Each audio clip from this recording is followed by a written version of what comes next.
Hi, this is Hella from Dawn Emporium, and continuing on from my last video about living with epilepsy, this one is about living with gastrointestinal problems. I have several, some of them quite common, some of them not so common, and I wanted to spread light on it, like I wanted to spread light on lots of things that are going on in my life, have gone on in my life.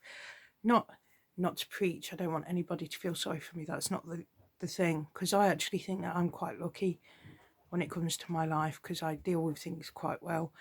It's because I want to spread light onto the fact that you never know what's going on in somebody's life, and that when it comes to things like what's going on in my life, I take that as a golden opportunity to help others.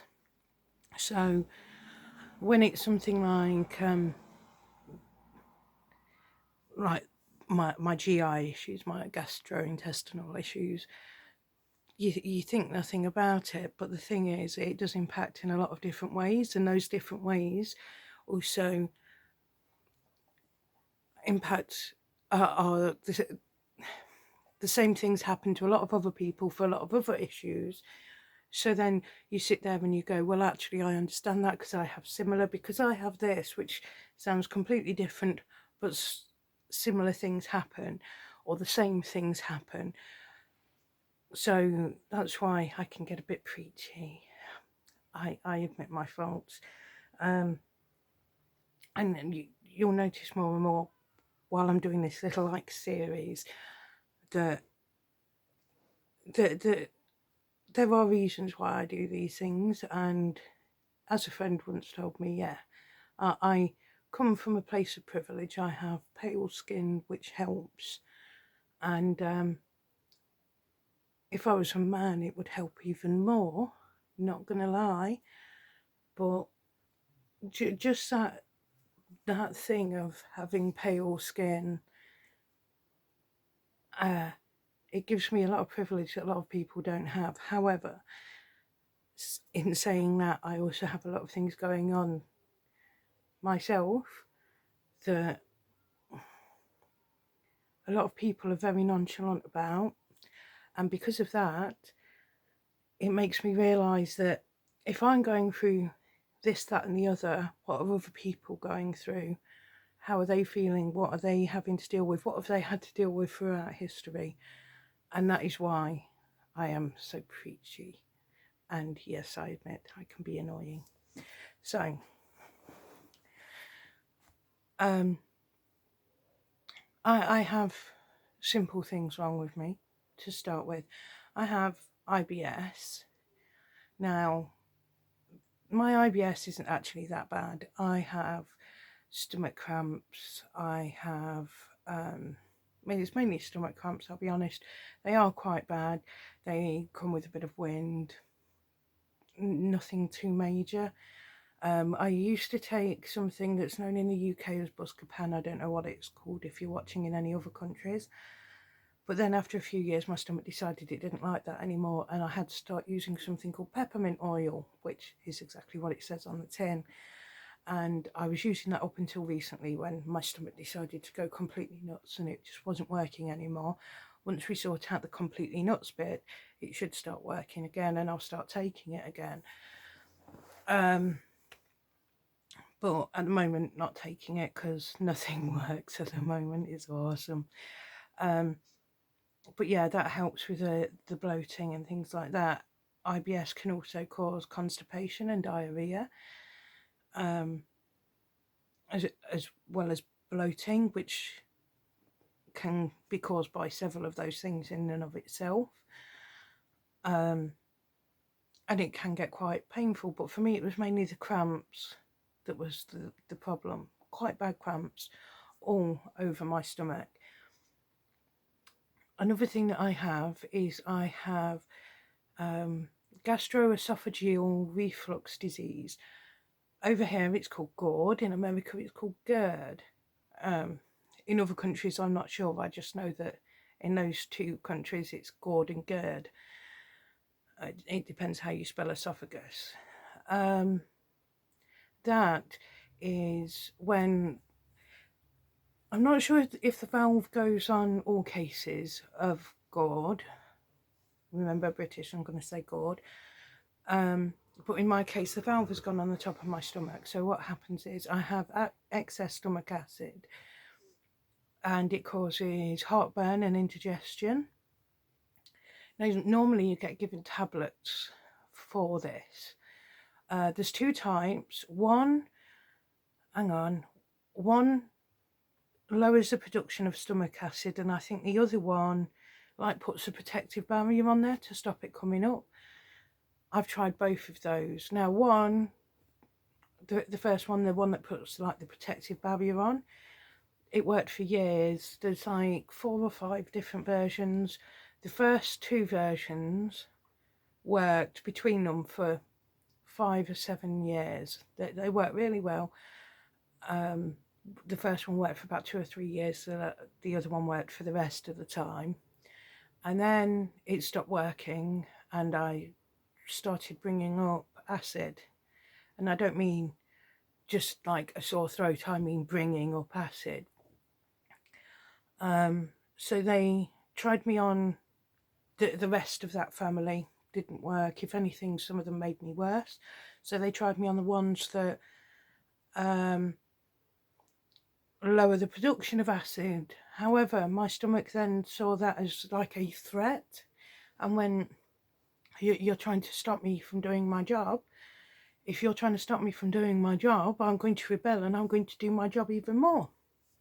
So then I had even more acid, so then I was bringing up even more acid. And yeah, that was fun. Yeah, that's the closest I've ever come to bulimia. So anybody who has bulimia, you are right.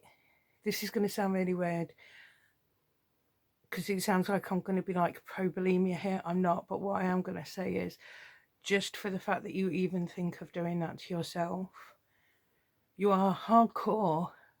How on earth you can do that to yourself, I don't know. And wow, is all I have to say. And not only that, look at the damage you're causing. Just on that one level. Yay.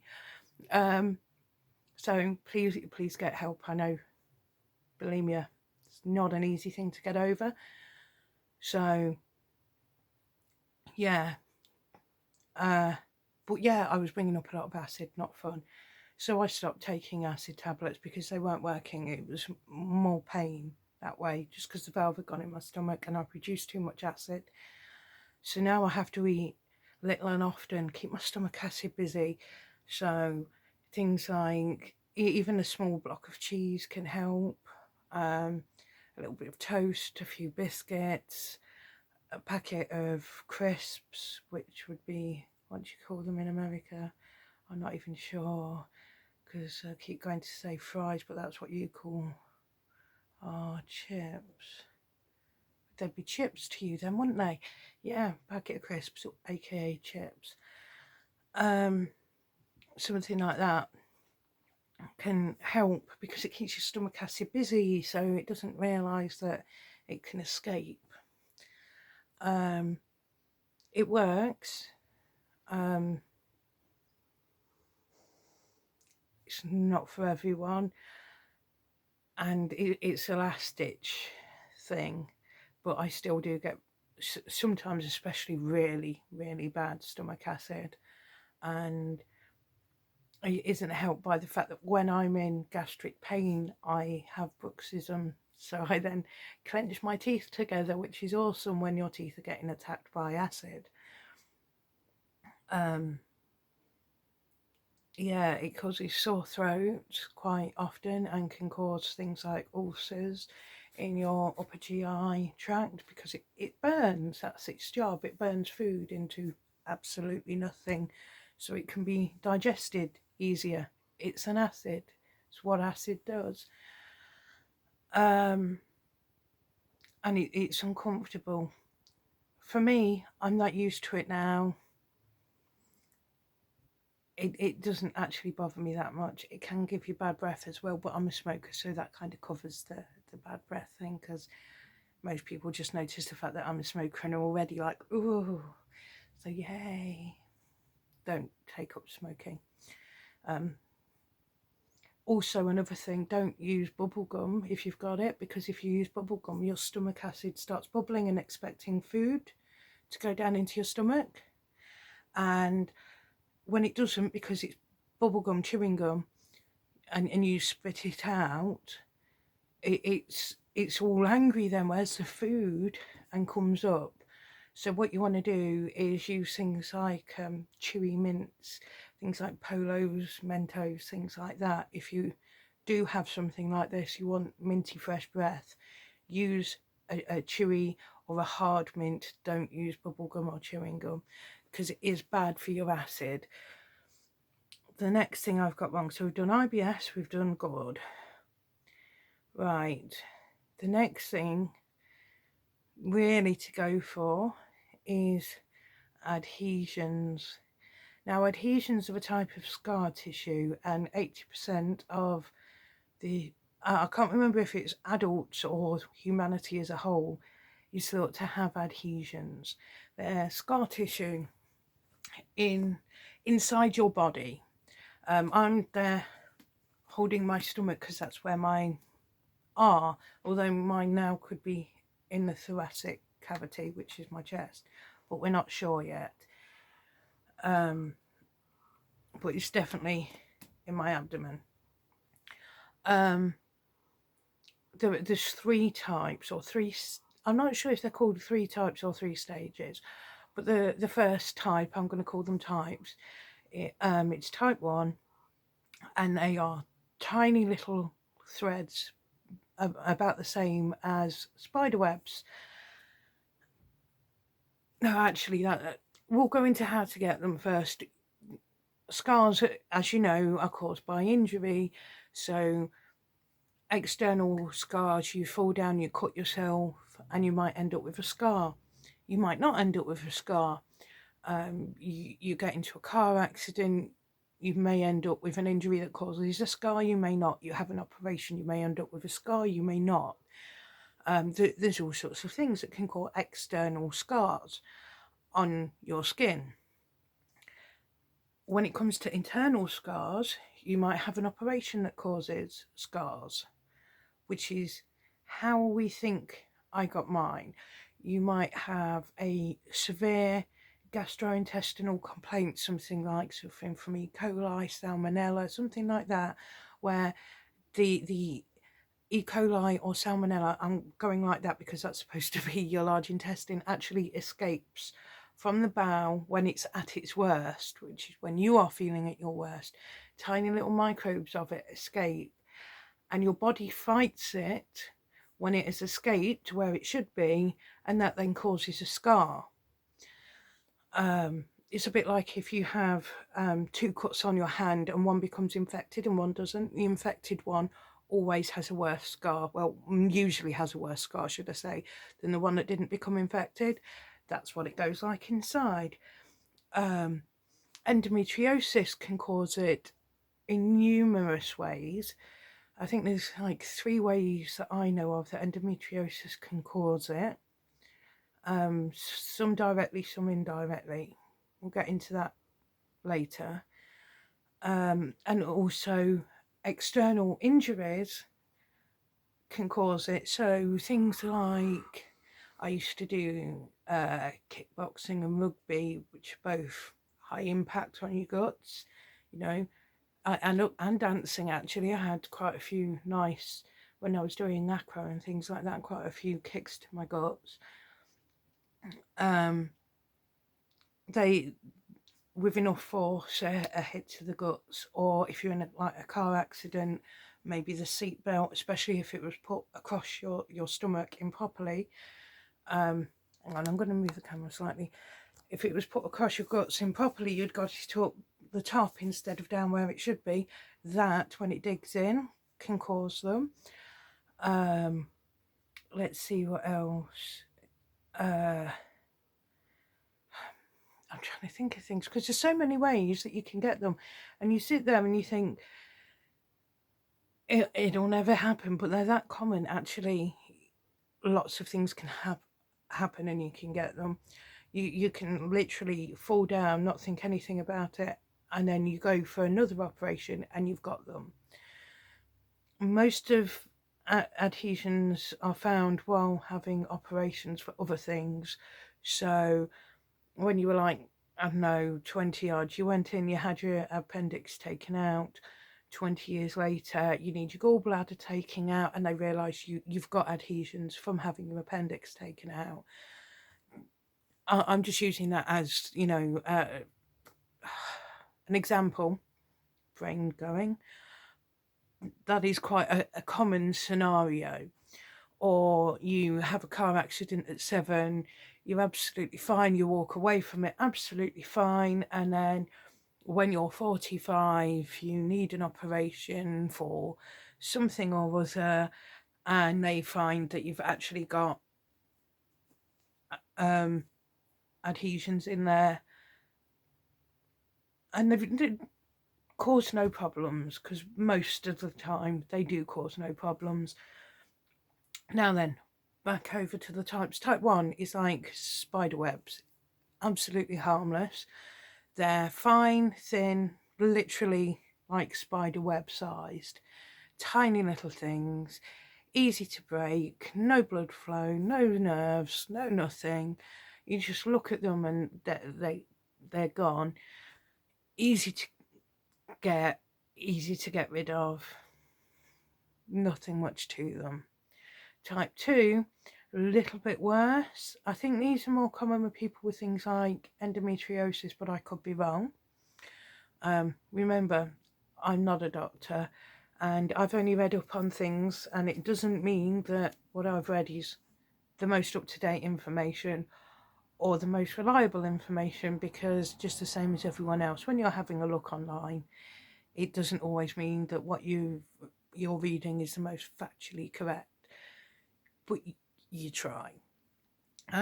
Now, with endometriosis, as you know, the lining of the womb grows outside of the womb, and during menstruation it bleeds, and blood causes adhesions. Having removal operations of bits of endometriosis causes adhesions, and removing the adhesions causes more adhesions. So that's what I mean when I say that endometriosis is a common cause for adhesions. It's usually type 2, which is thicker than type 1. Usually, again, you're not going to notice it. You're only going to really get told or know that you've got it when you go in to have your endometriosis cleared out, and the doctor's going to say, yeah, we had to clear out some adhesions as well. Especially with endometriosis, most of the time you're in pain because of the endometriosis. You are not going to notice scar tissue building up. And not only that, you have the scar tissue on the direct wounds as well as the scar tissue emanating out, which is the adhesions. So bless you, you've got enough on your plate. Me personally, I have type 3 because I have to be troublesome. I had it in short succession, so there was no signs between the two operations because they were done within 14 months of each other. I was sterilised, and then I had my gallbladder removed. So in that time, not much scar would have grown. And your gallbladder is literally on your liver. It is, but it isn't. But for argument's sake, and where everything is, it's on your liver.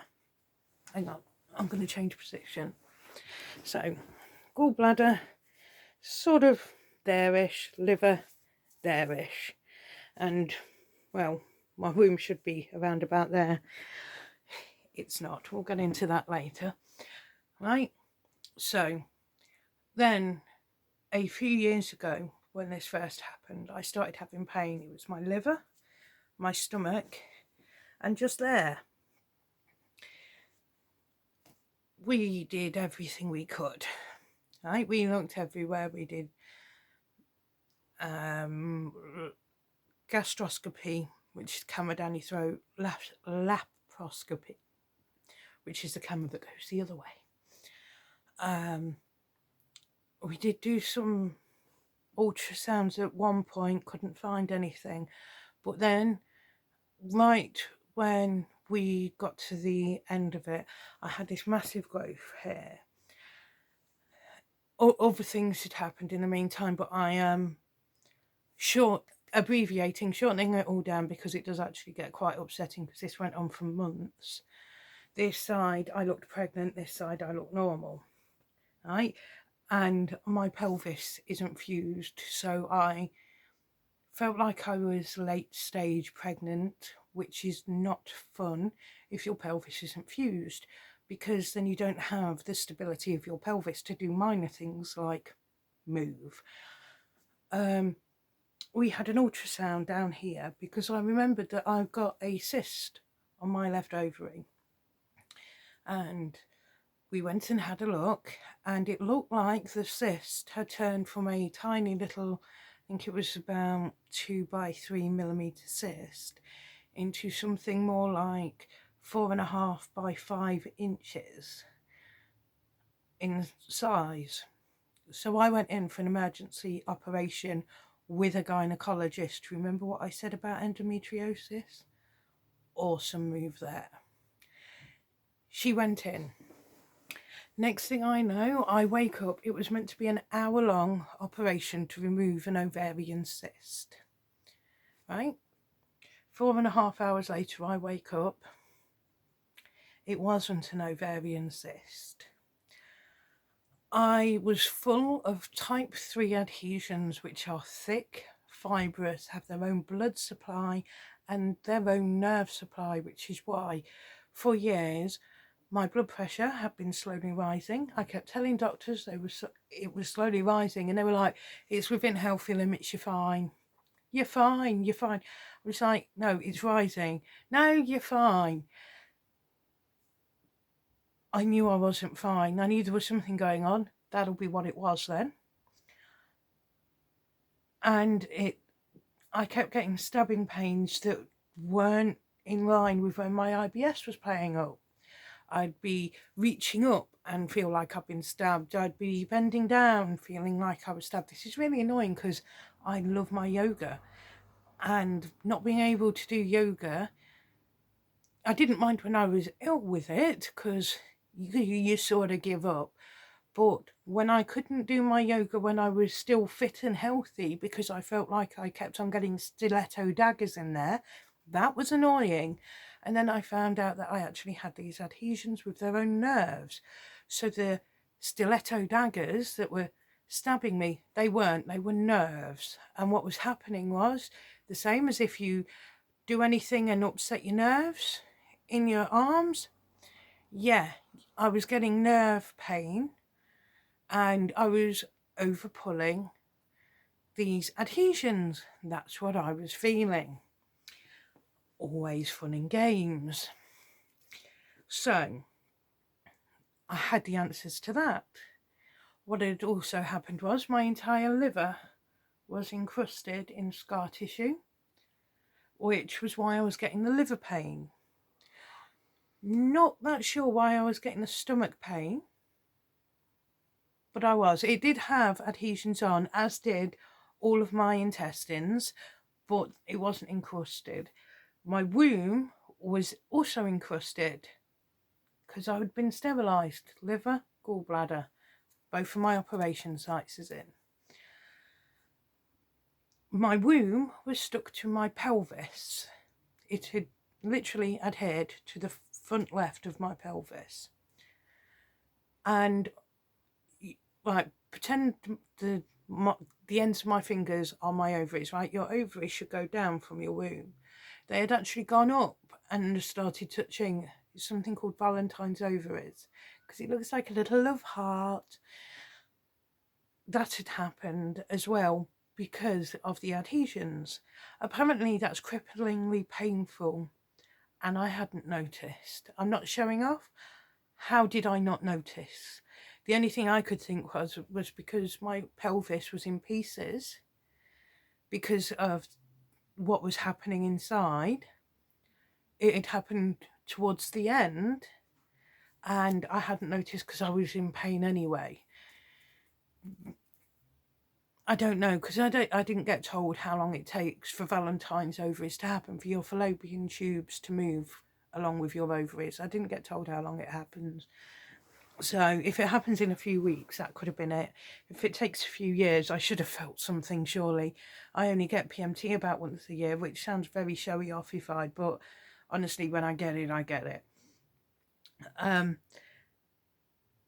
And what had happened is, when the ovaries were up, 2 bands of adhesions had come up from one of my ovaries and hooked around my large intestines, causing 2 obstructions and making a nice little balloon. Now, this nice little balloon had caused the cyst that was seen on the ultrasound. And by the time I got operated on, that had gone from, I think it was 4.5 by 5 inches to 7.5 by 6 inches, and I was between 3 hours and 3 days from almost certain death. That's what the surgeon told me, and I'm inclined to believe her. Now, it hurt right the way up until she operated on me. As soon as she operated on me, as soon as I got home, I didn't even take painkillers, because it's like relief was enough of a painkiller. You'd think having all these scars taken out would have hurt. No, just the sheer relief seemed to cover that pain. I imagine this time round it might hurt a bit more.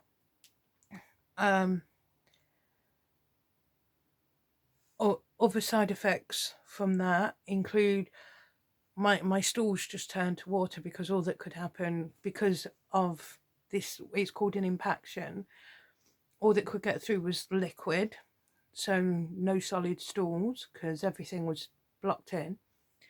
And I stopped eating months before the operation because food couldn't be digested properly. So I'd bring it back up, and every time I brought it back up, I'd bring up some stools, which is lovely. I know you all needed to know this, but the thing is, I want you to know this so that if it happens to somebody, you know, because this can happen quickly, you know to worry, because people don't even realise these things exist. And like I said, 80% of at least adults, if not humanity, I've forgotten whether it said adults or humans, have adhesions, and these things can rupture easily and quickly. And when they do, all the impacted fecal matter, as well as all the natural occurring biology that lives in your bowels, into your blood, instant septicemia. That's why she told me 3 hours to 3 days from death. All it took, well, would have been my bowel to finally give way.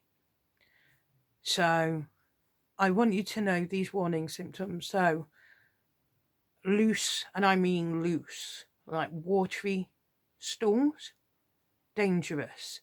Bringing up your own fecal matter, dangerous. Severe swelling that feels hard in your bowels, danger. And severe pain that there's no real explanation for in your bowels, danger. Right? Everybody knows about their appendix, but they don't realise just how much is going on in their bowels. The appendix, yes, dangerous. The rest of your bowels could be in danger as well, just because of you know, something that happened years before and you have no idea that you are in danger because of it. But everybody knows about the appendix. In fact, the appendix could be the reason why you're going through this, because you had them out, so you don't realise. Now, they're back again. Or something. So I had them out. It was about now 5 years ago. Or 4 years ago, sorry. Sorry, I had to work out how old my dogs are because I got them just after my operation.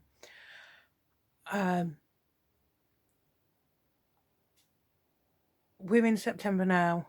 October last year, so that's October 2020, I was walking to work and suddenly I felt like my abdominal muscles, top to bottom, just came apart. They unzipped. And it took me an hour to walk a 20-minute journey. And you've got to remember, like I said before, my pelvis isn't fused. So my abdominal muscles have to help keep my pelvis together. So without my abdominal muscles being together down, you know, the six-pack central line down there, my pelvis was mush. It was complete mush and it was agony and it just came out of nowhere. So that happened. Now, the reason why I'm telling you about this time is because it happened a completely different way. And again, it could impact somebody else. So I get home, I ring my doctors, I ring my work and say I'm not coming in. Me and my doctor, we don't know what to do. We actually spent 2 months trying to get to the bottom of this. I quit my job within 2 days because I knew it was going to take months. It took 8 or 9 months last time, and I was lucky to get sorted. I knew it was going to take months this time. I'm still not sorted. So we spent 2 months trying everything because it was just my abdominal muscles kept on coming undone, and I'd get them to fuse together, and then like a week or two later they'd unfuse again, they'd unzip, especially across the top, and then I'd get them back together and then they'd unzip, and it kept on happening and happening and happening, and it was so painful. Anyone who's had a torn muscle, you know the pain. Anyone who's done this to their abdominal muscles outside of pregnancy, because inside of pregnancy, I've had 2 children, doesn't hurt. Inside of pregnancy doesn't hurt. Outside of pregnancy, it hurts. I'm guessing the hormones or something have something to do with the fact that it doesn't hurt while you're pregnant for the abdominal muscles to come apart. So by the December, I had put on an entire 6 pounds and gone from a 28-inch waist to a 44-inch waist. Now, in fairness, some of that could have been muscle turning to fat, but there is no way that I would have put on that much weight without something going on. I was having to rely on lactulose to have bowel movements. There you go. Which is always fun and games. I am still relying on it now. But then it was a smaller amount, and now it keeps climbing up. Just here, which is just under my stomach, there is an obstruction, and if I do not have enough lactulose, you can actually see it bulge out really quite badly, and then I can't eat. So then I literally have to overdose on lactulose. I mean, I am surprised. I am not diabetic, but I am surprised I don't go into some form of diabetic shock because of the amount of sugar that I have to consume just to ease that off, right? And I'm not saying that lightly. What I mean is, seriously, you should, a healthy person who has constipation should only take 15 millilitres of lactulose. And I am up to some days close to 100 millilitres of lactulose. That is not healthy, and I know why I am doing it, because last time that impaction almost killed me. This time I haven't even got into half the details of what this impaction has done, but if I do not clear that out, it not just hurts, the side effects just aren't nice. So I have to, I take a small amount if nothing's happened within a few hours, because I'm actually, I know this is going to sound really weird, I'm allergic to lactulose, so once I have it, within an hour I should be moving. If that hasn't happened, if I've had no symptoms, shall we say, of the lactulose, I'll have some more. And I have been known to get through 100 ml to get rid of that. And then I spent 3 days in utter agony because of my bowel just there having to deal with the fact that it had to shrink back down to a normal size after being so inflamed by the impaction. It felt like it was torn to shreds. It was not nice. So strangely enough, I haven't done the 100 ml thing too often. Can't think why. But yes, and my stomach is a completely different shape on one side. On this side it's sort of triangular like that, and on this side it's rounded, and that's even when it's all working well. Yeah, because on this side it's got the shape of the abdominal muscles. If you've ever seen a pregnant woman who's lying down on her back, it's usually triangular, and on this side it's rounded because of everything that's going on just here. Now, the thing is, even with everything that I'm doing, with emptying it out, making sure that it's all running, making sure that my bowels don't explode, whatever is causing the initial pressure, because that didn't seem to be there right at the beginning, or at least not as bad, the adhesions have tightened up over time. Whatever caused the abdominal muscles to tear open is obviously still causing pressure, because only about a month or so ago I was in the garden, because I smoke in the garden. I don't like smoking in the house. For a start, I'm the only smoker in the house. For a second, I have 2 children, both of which are asthmatic. And for a third, I just don't like the smell of fags. Yeah, I know, yes. But anyway, I was in the garden, sitting down on a garden chair, and went to put my arms down like that on the garden chair, and I felt a tear going that way, and it was my diaphragm. And I spent about 4 or 5 days feeling really lightheaded and sick, and I went to see my mother-in-law, who then said, you need to go to the hospital. So we went to the hospital closest to her house, and the doctor turned around and said, yeah, you've torn open your diaphragm and your stomach is now in your ribs. You've given yourself a massive hiatus hernia. So your stomach should be underneath your floating ribs, but instead it's gone right the way up. Now, you have 2 ribs that are called floating ribs, and your stomach and your liver should be underneath your floating ribs. Mine has gone right the way up and pushed through the breathing muscle called the diaphragm and torn it, and it appears to have torn it side to side.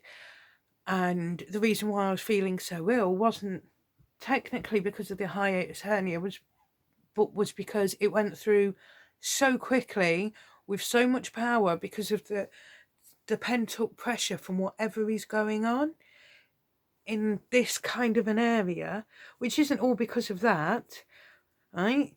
There's something else going on, because that bit was hurting for months before this all started.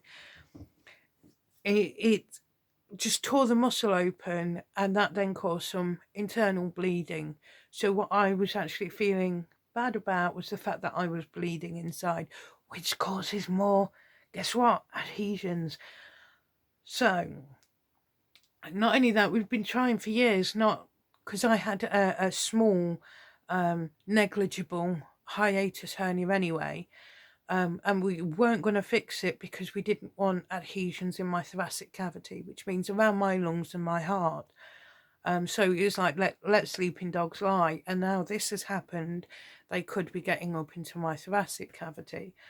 So I'm having loads of fun breathing at the moment. Not that you can tell because I talk that much.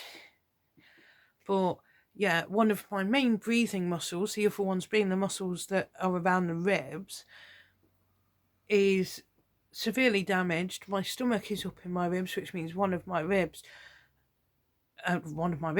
lungs is not really at full potential as well. And I don't know if adhesions are also growing around my lungs. So I've had in another county, because this county has had my details since December last year, and 4 expedites, and should have been in touch with me because they knew that I had a pre-existing condition which can turn terminal, as it almost did last time. Have had no contact with me whatsoever. So instead, the next county over have given me 2 CAT scans, one on my chest, one on my stomach, well, bowels. If you don't know what a CAT scan is, a CAT scan is, it looks like a donut, and what's inside is actually a high resonance x-ray, and you often end up getting given strange liquids or injections for a CAT scan. Now, it's unlike an MRI, which is a huge tube. It does make a bit of noise, but not as much as an MRI. It's not as scary as an MRI. I've never been scared by an MRI, but I can understand why people are. It's very enclosed. A CAT scan is just a tube. It's a giant donut, and you can hear it moving around and chugging as it moves around, and weird noises as it's taking high resonance x-rays. That's why they always ask things like, have you had any x-rays or CAT scans in the last like 6 months, I think it is, because they are about to just swamp you with radiation, and they want to make sure they are not putting you at increased risks of radiation related cancers and things like that, because there is a chance. And also, you're not allowed to wear metallic anything, so wear a sports bra if you're a woman. If you're a man, you should be okay. Try and wear joggers or something like that that have no metal on, because you don't want any metal, because that attracts the radiation. If you have piercings, I mean, I can't wear metal anyway, these are plastic.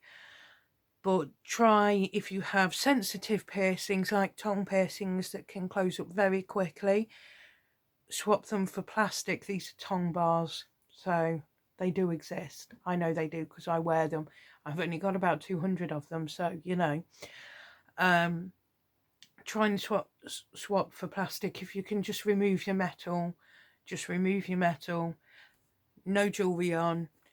Even things like stone jewellery, as you know, I know a lot about my crystals and my stones. A lot of them have metal in, and some of them are even magnetic. Things like your hematites, your pyrites, things like that. You don't want it near it, because again, it will then just become a radiation hub because of the x-rays. You don't want that. You go in. I had to have a barium and lithium, and I think barium is the one that got injected and makes you feel warm and kind of like you're weeing yourself.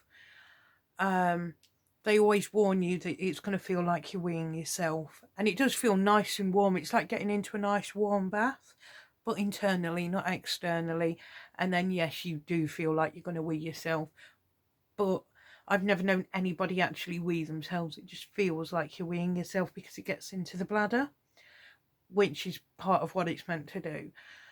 The lithium, you have to drink it. You have an hour to drink it. I think you've got about a pint or pint and a half to drink in an hour. That tastes weird. for some bizarre reason, hospitals like doing things that have weird tastes. Now, the lithium, I'm sure that's the one that you drink, is the one that tastes of, let me think, licorice. Now, natural licorice, so things like licorice root, that's what it tastes of, not licorice sweets like licorice all sorts. And when I mentioned the gastroscopy earlier, if you stay conscious for a gastroscopy, the throat spray originally tastes of bananas and then tastes aniseedy. So if you have that, if you don't like those flavours with the gastroscopy, get knocked out, because that is also an option. So banana and aniseed for the throat spray for gastroscopy, which is the camera down your throat. I think there's another name for slightly different variation on a camera down your throat, but I can't remember what it is at the moment. It uses the same throat spray. So that's banana, then turns to aniseed. The lithium tastes of licorice. You've got no choice with the licorice. It's the lithium tasting of licorice. I'm afraid if you need to drink it, you need to drink it. And yeah, I don't mind licorice, don't get me wrong. I prefer salmiakki, which is salted licorice. But some people may not like it, but you need to drink it because it's, overall, it's for your own good.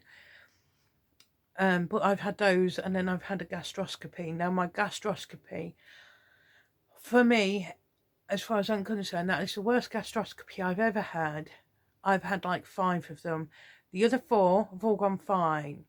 When I had this gastroscopy, immediately I knew something was wrong. I was trying actively to pull the camera out, which is the first time I've ever done that. And I started vomiting. And then when he came out, I noticed, because I had a screen behind the doctor, that everything looked red and unhappy. And normally it looks a nice pale pink, a happy pink, like Barbie pink, and it didn't. It looked a bit angry. When everything was finished, he said that I'd got something called gastritis, which is, it can be caused by several different things, but it's inflammation of the upper gastric tract, so your esophagus and your stomach. I think that's what was wrong with it. Because normally I am absolutely fine. I think because I was swollen because of the gastritis that was going on at the same time as having the camera down my throat, my body took the camera being down there as a choking hazard and was trying to stop it. Normally I am fine with having gastroscopies. However, if the thought of having a camera down your throat does freak you out, get knocked out. Because honestly, speaking as someone who's usually fine having them, that freaked me out that badly. Just one bad one out of 5. That now, if I feel in any way inflamed, when I go for another one, I'm going to be asked to not be knocked out, just as a precaution. But if I don't feel inflamed, I'm still going to be awake, if that makes sense.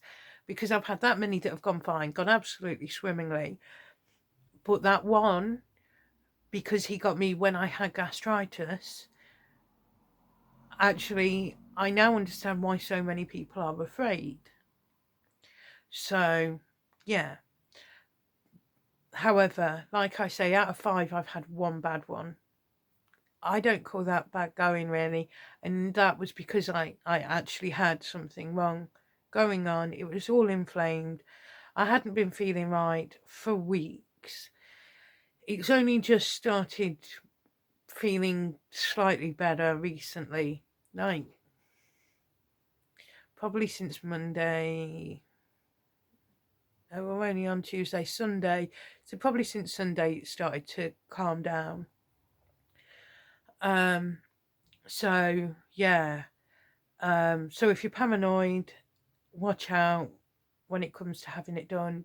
Don't be afraid to get asked to be knocked out, because it isn't nice when it goes wrong. However, if it goes right, it's absolutely fine. It's a doddle. You just lie there. The throat spray, like I say, originally tastes of banana. Then it goes to a more aniseedy flavour, which is, again, it's a bit licoricey if you don't know the difference between all your herbs and spices. You get given this mouth guard thing with a hole in it. You know, like the dummies or pacifier things that have holes in for small children, like to stop them like sucking their thumb or whatever. It's like that, only it goes around your face to keep it in place, and it's to stop you biting the camera. And then they put it on the top roof of your mouth and then go down the back. And because your throat is numb, your gunk reflex isn't so strong, so they can get it down. It's easy. I actually do normally like looking at it on a second screen if it's there, because I don't know, morbid? No, morbid would be about death. Nosy, definitely nosy. So I'm all for watching it and then see what happens, see what's going on in my body. But this time, yeah, it was angry, and the reaction I had was pretty bad. But anyway, it got done. There's several causes for gastritis, by the way. It appears for me, my cause was my own immune system, because of everything that's going on, attacking my digestive system because of everything that's going on. So that's where we're at now. We know at some point I am going to need another operation to sort out whatever is going on in my bowels.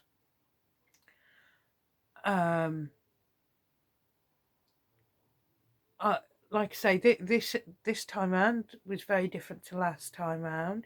I wanted to tell you both times what was happening both times, because they are so very different in how they have happened, that I thought the more I tell you about both of them, the more you understand that the same thing can happen twice and be nothing like each other. Because your bowels, you've got to think, what is it? There's something like 26 foot of intestine in there. And is that large, small, or both? I can't remember. It's a huge, huge amount of intestine. And for something to attack the intestines, which is where I seem to have all of my troubles, really, the side effects, the symptoms can be so varied that it's not even funny. It really isn't. Oh, another thing that I keep having at the moment, my body constantly is telling me that I have a UTI. I don't have a UTI. What we think it could be is that the adhesions have grown around my bladder, and I like squeezing it down, and because it's squeezing it down, my brain is going, you need to go loo, you need to go loo, you need to go loo, you need to go loo. And the uric acid is burning the, what's it called? Well, the hole out. So it's having the symptoms of a UTI without me actually having a UTI. That's another thing that I'm having. So yeah, a little bit too much information for everyone, I'm sure. But again, like I say, the more information you guys have, if something similar is happening to yourselves, you know to go to the doctors. If you notice it in someone else, you know to bully them to go to the doctors, which is always fun, because people are stubborn. But I just want people to know what on earth is happening, and I want to highlight that these things actually exist, because I'm fed up of going and looking for things about what I have and seeing nothing, or it's a 5-minute snippet of, yeah, I have such and such and it got cured and now I feel fine. And that's all you get. And it's like, no, that isn't what real life is like. Can I actually find out what is going to happen? Or you go onto the internet and it's just a long list of symptoms and you're like, yeah, so what is that like in real life? Please tell me. So I'm trying to let you know what it's like in real life. for me personally, this time round, I can barely do anything. Last time round, I felt like I was pregnant the entire time. This time round, because my abs have gone, if you've got no ab muscles, moving is actually really hard. You're not supposed to get up much, get down much, move around much, twist much. Dancing the okey coke is definitely out. So much you're not allowed to do. Oh, somebody's going to think that's a euphemism. No, I did actually mean dancing. So yeah,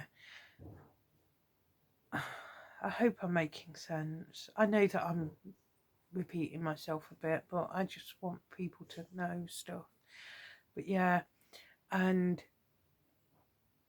yeah, try not to take as much lactulose as me. If you need to keep up in your lactulose to go to the loo, you need to go to hospital, and you need to get seen by a gastroenterologist. And that's what specialists are called who deal with your stomach, gastroenterologist.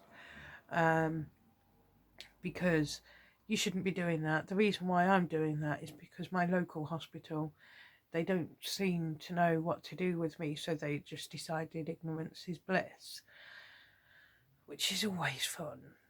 It is. Like, I'm sure a lot of people out there are going through very similar things with very different things, if that makes sense. You know, not having adhesions like me, but having something else wrong with them, and their hospital is just like, nah, you can deal with it, love. We don't know what we're doing. We ain't got no one who knows what they're doing. I mean, I got told when I had adhesions, if I ever have another operation, I need an adhesion specialist in there, doesn't matter where it is. So I went to see someone about my thyroid. I went to the consultation, and he was like, a surgeon needs to speak to you. No, I refused to see a surgeon. But a surgeon needs to speak to you. No, you don't understand. I can't have any operations on my throat. So I refused to speak to a surgeon. So we ended up having a 15-minute argument over the fact that I was refusing to see a surgeon because a surgeon couldn't tell me any more than what this guy had told me, but would sit there and go, oh, but you need an operation so we can see more. And there was no point in doing that because it was a waste of time, money and effort, because I was not going to have a surgery because my thyroid is encrusted in like calcium, so I get like thyroid problems without actually having a thyroid problem. And they wanted me to see a surgeon because then the surgeon could go in there and like clear it off. And I was just point blank refusing for 15 minutes. It's like, no, you've told me what's wrong. I now know what's wrong. That's the end of it. There's no point in seeing a surgeon. And he kept on saying you need to see a surgeon. And I was like, no, because you can't do it. You will kill me. So I get home, and a few months, can't rush these things, later, I get a letter through saying that I'd missed the appointment. He's like, no, I haven't missed the appointment. You just got upset because you couldn't force me to see a surgeon. So you've gone in a snit, and now you're trying to make me look bad. And I'm sure it's happened to other people out there, and it is really, really annoying. This is what people have to deal with on a daily basis. And then I made a complaint to the hospital, and the hospital were like, oh, we can't do anything because there's no proof you were there. It's a computer login system. There was proof I was there. Why on earth would I log in to the hospital to then sit in the waiting room and then just walk out before my appointment? Really? Seriously? Calm. Calm, calm, calm. See, this is why I don't go into too much detail between falling ill with my adhesions the first time and actually getting operated on the second time. Because if I mention what it was like in A&E at my local hospital, things get really nasty. Really nasty. Because they were horrendous. Anyway, so, yes. Now, I'm going to get going because I need to calm down, have a cup of coffee and chill out. Hopefully, in some small way, I have helped someone with this. And sorry about any content I'm just trying to help. Yeah, I am a bit TMI, but it could help. Any problems, anything to say, leave me a comment. I'm always happy to talk. Don't have much else to do at the minute. Have fun, know your power, and I'll bore you to death soon. Bye.